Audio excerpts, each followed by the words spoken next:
السلام علیکم ورحمۃ اللہ وبرکاتہ۔ حج کے برابر اجر دینے والا عمل۔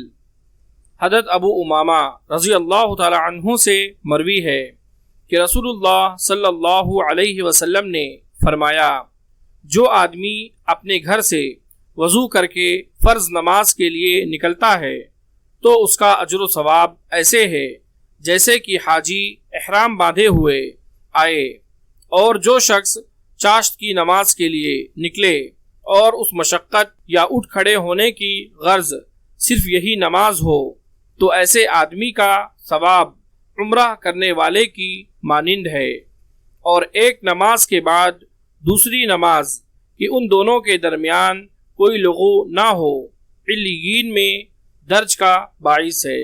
ابو داود حدیث نمبر 558۔ اس حدیث کی سند صحیح ہے۔